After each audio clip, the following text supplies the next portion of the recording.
Matthew 26 to 28. When Yeshua had finished all these words, he said to his disciples, "You know that after 2 days Pesach is coming, and the Son of Man will be delivered up to be crucified." Then the chief Kohanim, the Torah teachers, and the elders of the people were gathered together in the court of the Kohen Gadol, who was called Caiaphas. They took counsel together that they might take Yeshua by deceit and kill him. But they said, "Not during the feast, lest a riot occur among the people." Now when Yeshua was in Bethany, in the house of Simeon the leper, a woman came to him having an alabaster jar of very expensive ointment, and she poured it on his head as he sat at the table. But when his disciples saw this, they were indignant, saying, "Why this waste? For this ointment might have been sold for much and given to the poor." However, knowing this, Yeshua said to them, "Why do you trouble the woman? She has done well. She has done a good work for me. For you always have the poor with you, but you do not always have me. For in pouring this ointment on my body, she did it to prepare me for burial. Amen, I tell you, wherever the good news is preached in the whole world, what this woman has done will also be spoken of as a memorial of her." Then one of the 12, who was called Judas Iscariot, went to the chief Kohen and said, "What are you willing to give me, that I should deliver him to you?" They weighed out for him 30 pieces of silver, and from that time he sought opportunity to betray him. Now on the first day of Matzah, the disciples came to Yeshua, saying to him, "Where do you want us to prepare for you to eat the Pesach?" He said, Go into the city of a certain person and tell him, 'The rabbi says, my time is at hand. I will keep the Pesach at your house with my disciples.' And the disciples did as Yeshua commanded them, and they prepared the Pesach. Now, when evening had come, he was reclining at the table with the 12 disciples. As they were eating, he said to them, "Amen, I tell you that one of you will betray me." And they were exceedingly sorrowful, and each began to ask him, "Is it not me? Is it, Lord?" He answered and said, "He who dipped his hand with me in the dish will betray me. The Son of Man goes just as it is written of him, but woe to the man through whom the Son of Man is betrayed. It would be better for that man if he had not been born." And Judah, who betrayed him, answered, "It is not me, is it, Rabbi?" He said to him, "You said it." As they were eating, Yeshua took matzah, gave thanks for it, and broke it. He gave to the disciples and said, "Take, eat, this is my body." He took the cup, gave thanks, and gave to them, saying, "All of you drink it, for this is my blood of the new covenant, which is poured out for many for the remission of sins. But I tell you that I will not drink of this fruit of the vine from now on until the day when I drink it anew with you in my Father's kingdom." When they had sung the Hallel, they went out to the Mount of Olives. Then Yeshua said to them, "All of you will be made to stumble because of me tonight, for it is written, I will strike the shepherd, and the sheep of the flock will be scattered. But after I am raised up, I will go before you into Galilee." But Peter answered him, "Even if all will be made to stumble because of you, I will never be made to stumble." Yeshua said to him, "Amen, I tell you that this night, before the rooster crows, you will deny me 3 times. Peter said to him, "Even if I must die with you, I will not deny you." All of the disciples also said likewise. Then Yeshua came with them to a place called Gethsemane, and said to his disciples, "Sit here while I go there and pray." And he took with him Peter and 2 sons of Zebedee, and began to be sorrowful and severely troubled. Then he said to them, "My soul is exceedingly sorrowful, even to death. Stay here and watch with me." And he went a little further and fell on his face and prayed, saying, "My Father, if it is possible, let this cup pass away from me. Nevertheless, not what I desire, but what you desire." And he came to the disciples and found them sleeping, and said to Peter, "What? Could you not watch with me for 1 hour? Watch and pray that you do not enter into temptation. The spirit indeed is willing, but the flesh is weak." Again, a second time he went away and prayed, saying, "My Father, if this cup cannot pass away from me unless I drink it, your desire be done." He came again and found them sleeping, for their eyes were heavy. He left them again, went away, and prayed a third time, saying the same words. Then he came to his disciples and said to them, "Sleep on now and take your rest. Behold, the hour is at hand. The Son of Man is betrayed into the hands of sinners. Arise, let us be going. Behold, he who betrays me is at hand." While he was still speaking, behold, Judah, one of the 12, came, and with him a great multitude with swords and clubs from the chief Kohanim and elders of the people. He who betrayed him gave them a sign, saying, "Whoever I kiss, he will be the one. Seize him." And immediately he came to Yeshua and said, "Shalom, Rabbi," and kissed him. But Yeshua said to him, "Friend, why are you here?" Then they came and laid hands on Yeshua and took him. And behold, one of those who were with Yeshua stretched out his hand and drew his sword and struck the servant of the Kohen Gadol and struck off his ear. Then Yeshua said to him, "Put your sword back into its place, for all those who take the sword will die by the sword. Or do you think that I could not ask my Father, and he even now send me more than 12 legion of angels? Now, then would the scriptures be fulfilled that it must be so?" In that hour, Yeshua came to the multitudes. "Have you come out as against a robber with the swords and clubs to seize me? I sat daily in the temple teaching, and you did not arrest me. But all this has happened that the scriptures of the prophets might be fulfilled." Then all the disciples left him and fled. Those who had taken Yeshua led him away to Caiaphas, the Kohen Gadol, where the Torah teachers and the elders were gathered together. But Peter followed him from a distance to the court of the Kohen Gadol, and entered in and sat with the officers to see the end. Now the chief Kohen, the elders, and the whole council sought false testimony against Yeshua, that they might put him to death, and they found none. Even though many false witnesses came forward, they found none. But at least 2 false witnesses came forward and said, "This man said, 'I am able to destroy the temple of God and to build it in 3 days.'" The Kohen Gadol stood up and said to him, "Have you no answer? What is this that these testify against you?" But Yeshua held his peace. And the Kohen Gadol answered and said to him, "I adjure you by the living God, that you tell us whether you are the Messiah, the Son of God." Yeshua said to him, "You have said it. Nevertheless, I tell you, after this you will see the Son of Man sitting at the right hand of power and coming on the clouds of heaven." Then the Kohen Gadol tore his clothes, saying, "He has spoken blasphemy. Why do we need any more witnesses? Behold, now you have heard his blasphemy. What do you think?" They answered, "He is worthy of death." Then they spat in his face and beat him with their fists, and some slapped him, saying, "Prophesy to us, you Messiah, who hit you?" Now Peter was sitting outside in the court, and the maid came to him, saying, "You are also with Yeshua, the Galilean." But he denied it before all them, saying, "I do not know what you are talking about."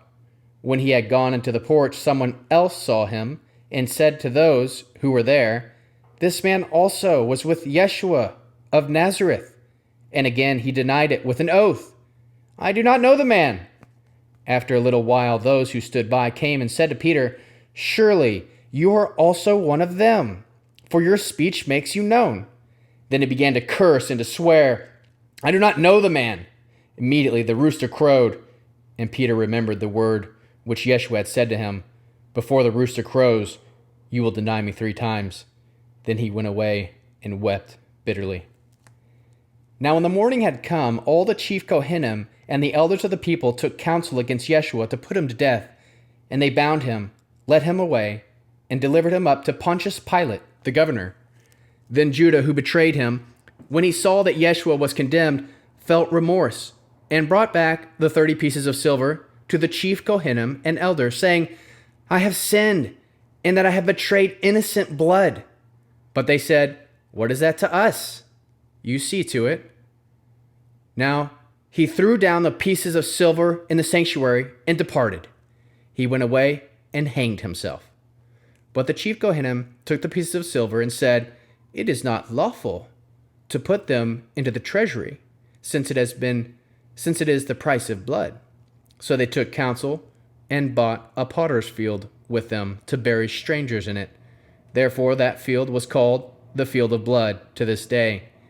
Then that which was spoken through Jeremiah the prophet was fulfilled, saying, They took the 30 pieces of silver, the price of him upon whom a price had been set, whom some of the sons of Israel priced, and they gave him for the potter's field, as Yahweh commanded me. Now Yeshua stood before the governor, and the governor asked him, saying, Are you the king of the Jews? Yeshua said to him, So you say. When he was accused by the chief Kohanim and elders, he answered nothing. Then Pilate said to him, Do you not hear how many things they testify against you? But he gave him no answer, not even one word, so that the governor marveled greatly. Now at the feast the governor was accustomed to release to the multitude one prisoner, whom they desired. And at that time they had a notorious prisoner called Barabbas. When therefore they were gathered together, Pilate said to them, Whom do you want me to release to you, Barabbas or Yeshua, who is called Messiah?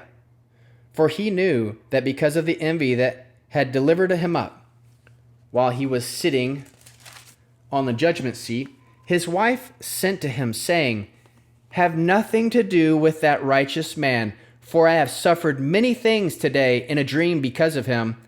Now the chief Kohanim and the elders persuaded the multitudes to ask for Barabbas and destroy Yeshua. But the governor answered and said to them, Which of the two do you want me to release to you? And they said, Barabbas. Pilate said to them, What then shall I do to Yeshua, who is called the Messiah? They all said to him, Let him be crucified.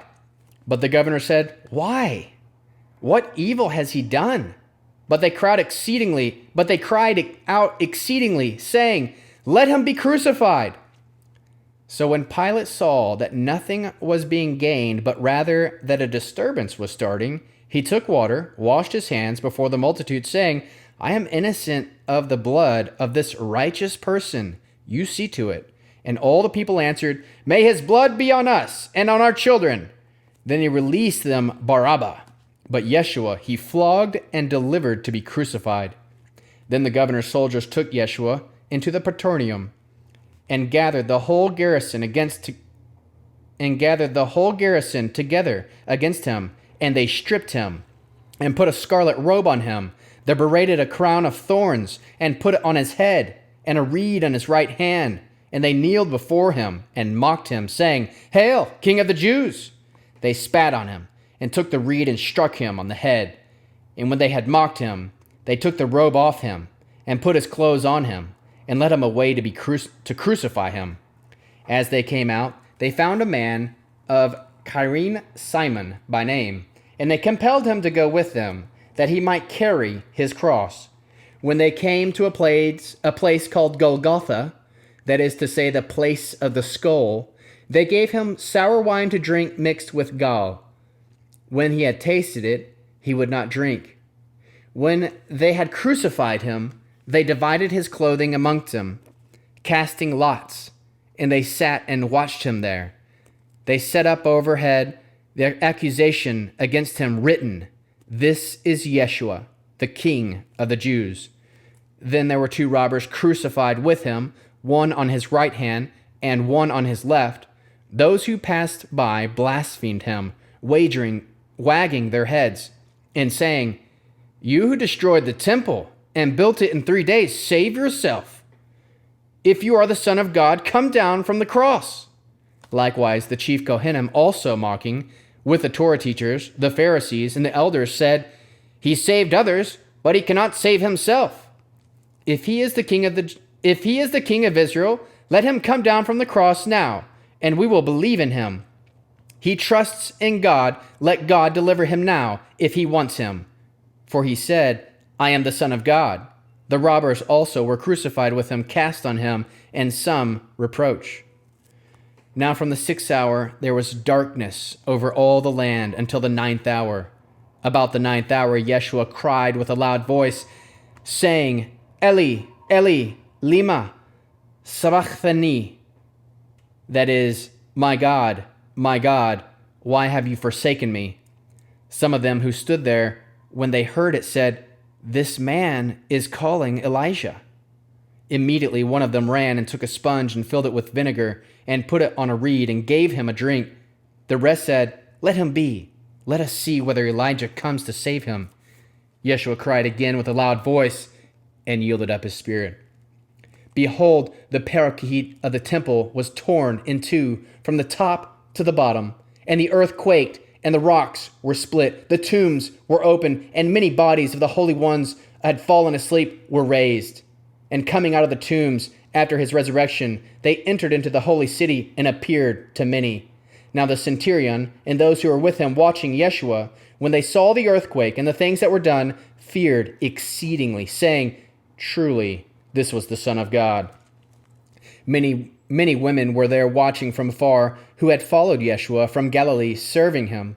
Among them were Miriam of Magdala, Miriam the mother of Jacob and Joseph, and the mother of sons of Zebedee.